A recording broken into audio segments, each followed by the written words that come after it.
जीवन बीत गया और सच्चे प्रेम को देख नहीं पाए। परिवार बढ़ने पर प्रेम की ज्योति न होने से एक दूसरे का भरोसा उठता चला गया और सब अपने से दूर होते चले गए, नाते मुरझाते चले गए, खुशियाँ बिखरती चली गई। मन बेचैन होने लगा कि अब क्या होगा। अभी तक जो शिक्षा पाई थी कि कुछ धन का उपार्जन करेंगे और अपने घर परिवार को पाल पोस कर किसी लायक बनाएंगे, लेकिन एक दिन ऐसा आता है कि कोई रिश्ता, कोई संबंध, चाहे भाई का हो, पुत्र का हो, पत्नी का हो, पति का हो, पूरे भरोसे का नहीं। तब याद आई कि इस परमात्मा के संसार में ये जीवन मिला है, इसमें कितने दुख हैं, नए नए तरीक़ों के दुख होते हैं, वो सब मिल जाते हैं जवानी तक। और जवानी के बाद 50 के हो जाते हैं तो कहते हैं कि अब कुछ भगवान का ध्यान करो, क्योंकि सुनते हैं भगवान के ध्यान करने से, भगवान की प्रार्थना करने से, भगवान को कण कण में देखने से, भगवान को अपने रोम रोम में देखने से, पति पत्नी में भगवान को देखने से, पुत्र पुत्रियों में भगवान को देखने हमारी अंतर ज्योति जलती है। तब हमें पता चलता है कि अभी तक तो सब देखा, लेकिन प्रेम भी देखा और समय पर बदल जाए प्रेम।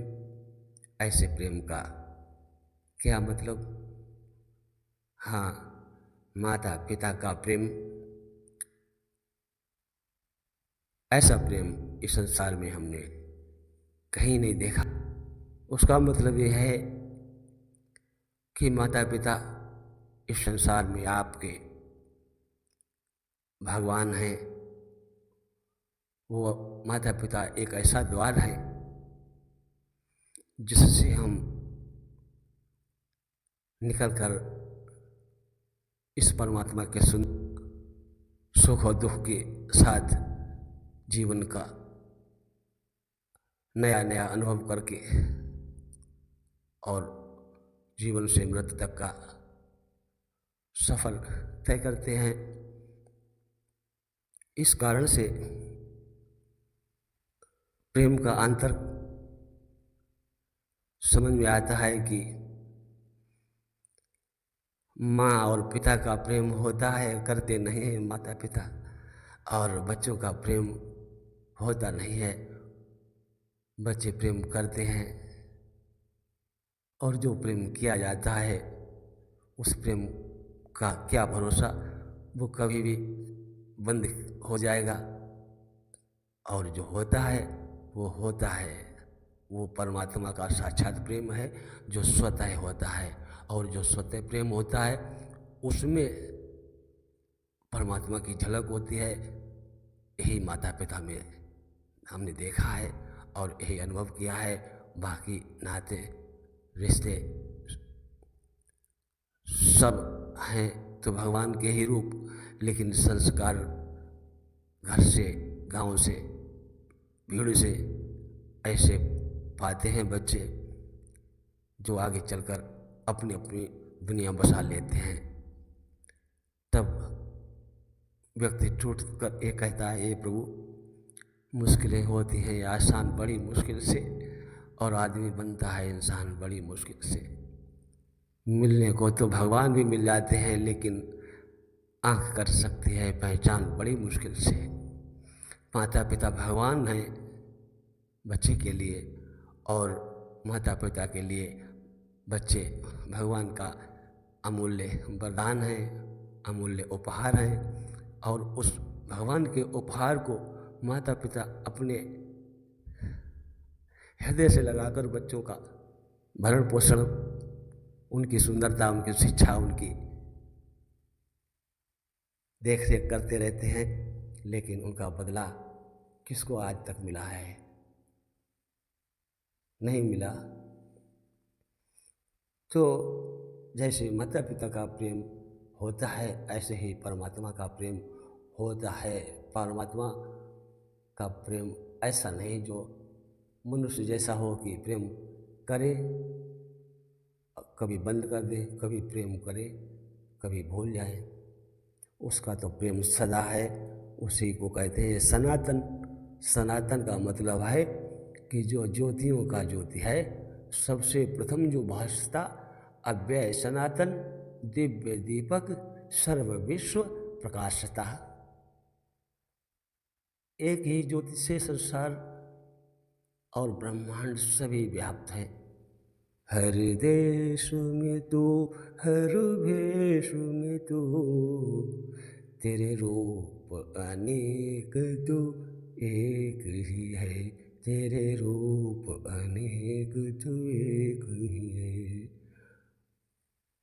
अब देखा कि काम नहीं चल रहा है तो गुरु की शरण में पहुँचे, क्योंकि एक बिंदु सृष्टि थी, उसका आनंद लिया। अब उसी बिंदु सृष्टि के बाद पारलौकिक आनंद के लिए, ईश्वरीय आनंद के लिए गुरु की शरण में गए और कहा, गुरु जी मैं आपकी शरण में हूँ, अब तो संसार में मन नहीं लगता, हमें ऐसा ज्ञान दो जो शांति मिल जाए, भगवान मिल जाए।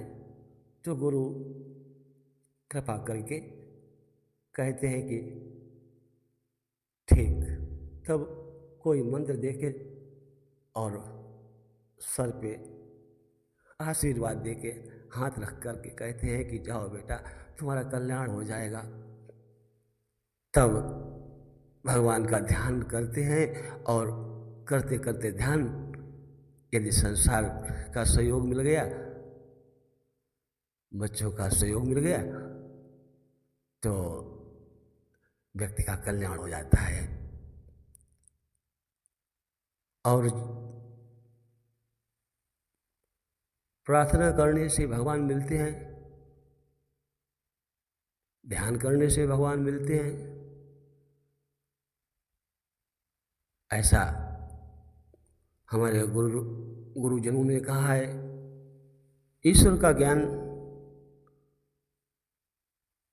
परम सुंदर है, इसको भुलाया नहीं जा सकता। गुरु के द्वारा जो ज्ञान मिला,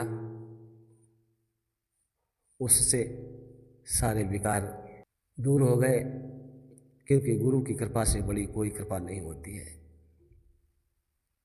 और प्रथम गुरु माता पिता थे, दूसरे गुरु हमारे कल्याण गुरु थे, और उन्होंने बताया कि बेटा, इस संसार में जो प्राणी आता है उस पर 3 ऋण होते हैं, माता पिता का ऋण, देव ऋण और ऋषि ऋण।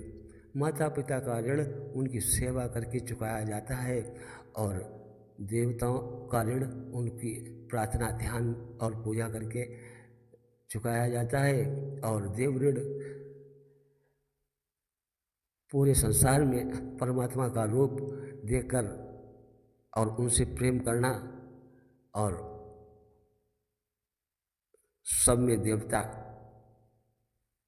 को देखना, हर मनुष्य में भगवान है ऐसा देखना, ये देव ऋण है हमारे अनुभव से। आत्मा त्वं गर्जामति सहचरा प्राणा शरीरम ब्रह्म पूजाते विश्वोपभोग रचना निंद्रा समाधि सता संचारा पदो प्रदक्षिण विधि स्तोत्राणि सर्वाग्रह। यदत् कर्म करोमि